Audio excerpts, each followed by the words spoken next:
tsy maintsy miaritra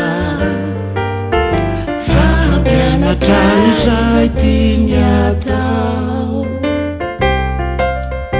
azoko itokinako fa haharitra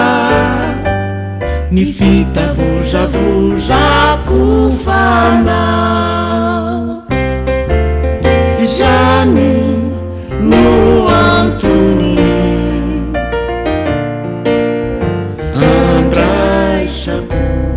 ny fitiavanao izany no antony ifidianako anao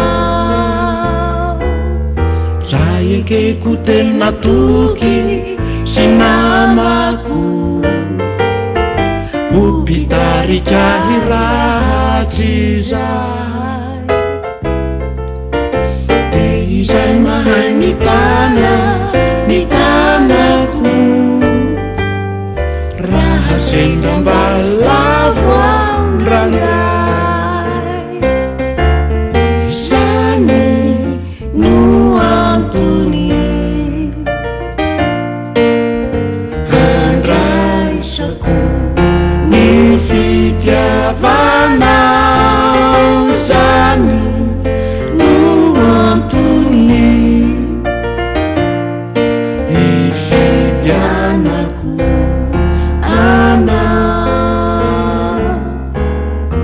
efa fantatrao daholo ny toetrako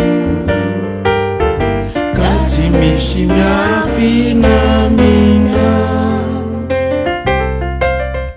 hitanao izay tontolo rehetrako na ratsy ireo naso imasona izany no antony andraisako ny fitiavanao izany no antony ifidianako